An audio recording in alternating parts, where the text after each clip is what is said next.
Здравствуйте, мои любимые. Давайте посмотрим, стучит, бежит, ко мне спешит.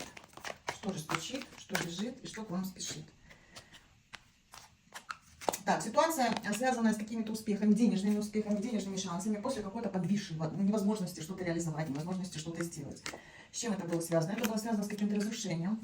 А что разрушилось? Ну, разрушилась работа или какие-то рабочие проекты, может быть, инвестиции, или возможности себя реализовать в той или иной деятельности.